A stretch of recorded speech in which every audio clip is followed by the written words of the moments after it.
Hey folks, welcome back to our Dice Tower preview. I'm Mark, and today we're taking a look at Combo Fighter. Combo Fighter is brought to you by Colossal Games. It's for 2 to 4 players, ages 12 and up, and playtime ranges from 5 to 15 minutes. In this fast action arcade style battle up, punch 'em up, smack 'em up card game, you take on the role of a fighter trying to outwit and outthwart all your opponents and become the ultimate battle champion. To do this, you'll be implementing a rock, paper, scissors style system, then chaining off of that a series of combos in hopes of delivering the ultimate blow. Each player receives a character card, which has your relevant stats and your signature combo moves. On the other side, though, is a bunch of flavor text just giving you a cool backstory on your character. You'll also receive your deck of move cards and a character tile outlining your special ability. From your move deck, you will locate your starting cards, and that will be your opening hand. Now, there are 3 basic types of move cards that you'll be implementing throughout the game. The red cards are your attack cards, the blue are your defense cards, and the yellow represent your footwork. And these all roll into the rock, paper, scissors style system where defense beats attack, attack beats footwork, and footwork beats defense. A couple things of note on these cards. Across the top, you have your button icon. It's the very first thing. If it's an attack card, you have your initiative value, and of course the name of the card. Below that, you have 2 numbers. The one on the left is your opening damage, and the one on the right is your combo damage. Now, below that is your combo box. These are the symbols you'll be referencing when developing combos off your initial card. Now, before you start the battle, you're going to take your set of move cards, you're going to shuffle them up and place them on top of your staggering card.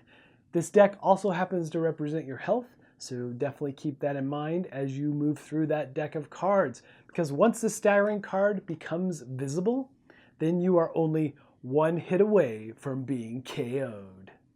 Gameplay is very quick and straightforward, kind of simulating that button mashing experience in the arcade games.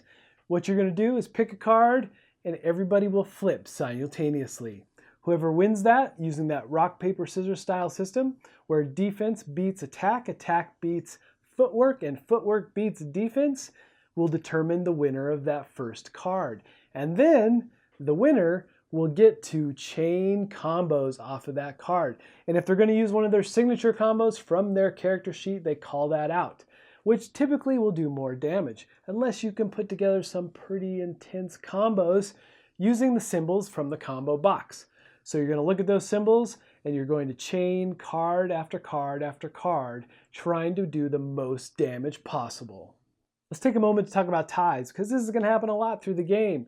Generally, ties will cancel each other out. You have 2 blues, you have 2 yellows, and so forth. But there are some exceptions here. If you have red cards that have the same initiative, then they also tie, but you do damage equally to each other from that opening volley.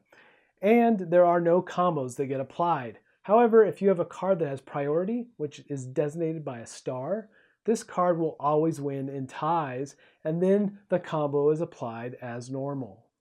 Now, each character also has a special ability. Let's take a look at Grace Lee. I kind of like her ability because she has a bow staff, and it gives you an ongoing effect throughout the game. Each of these abilities have an A and B side, special to note because you'll be flipping them potentially back and forth throughout the game. However, with Grace Lee, she generally is on the A side unless you use her special card, which is the Phoenix Strike. Phoenix Strike is super powerful, and when you do use it, it will break your bow staff, and then you'll have a broken staff. For the rest of the game, you'll flip the card over, and it will just affect your gameplay throughout because you lose some of those nice stats from the side A. And there's all kinds of different powers for each of these characters, and there's even more characters in the larger set of cards, and I suspect they're going to have more characters down the road. So these are definitely a game changer in some aspect. There's a lot of different special abilities going on, and you have to keep these in mind as you're battling it out. And so here's another combo example. So Grace Lee opens with Snake Snap, which gives her initiative value of 6. She lays down, and then she starts her combo, hitting right away with an elbow, which gives her another 2 points of damage. And then she uses some footwork and spins away and then attacks again with a snake snap again, giving her 2 more points. So that gives her a total of 5 points of damage on that combo. Your opponent will then discard that many cards from their move deck. That's how damage is calculated. Now, after you deliver your massive combo, your devastating attack, these cards are gathered up, put into your discard, and all the cards that were played that round are discarded into their respective piles. Then everyone draws back up to 5 cards, and the round begins again. And so the game is played in a series of rounds until you send a fighter staggering, and then you deliver that final blow to bring them to their knees. Now, there's some player variants in this game. You have 2-on-2 and so forth. So lots of different ways to play this. Very quick, very fast action type of card game. Now, in the event of a double KO, which is very rare, the game just ends in a draw. All right, folks, just a reminder once again, this has been a Dice Tower paid preview. Everything you've seen here has been in prototype form. So keep a close eye on the campaign for any changes that still may occur.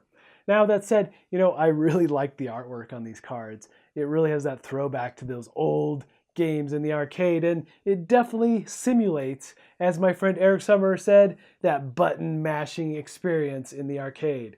So if this looks like a game that would be of interest to you, I'm sure they would appreciate your support.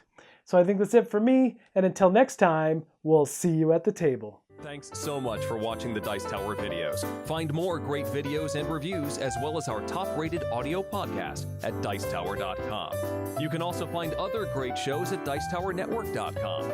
I'm Eric Summerer, and you've been watching The Dice Tower. The Dice Tower is sponsored by Cool Stuff Inc., where you can find great games for great prices. Cool stuff in stock. Check them out at CoolStuffInc.com.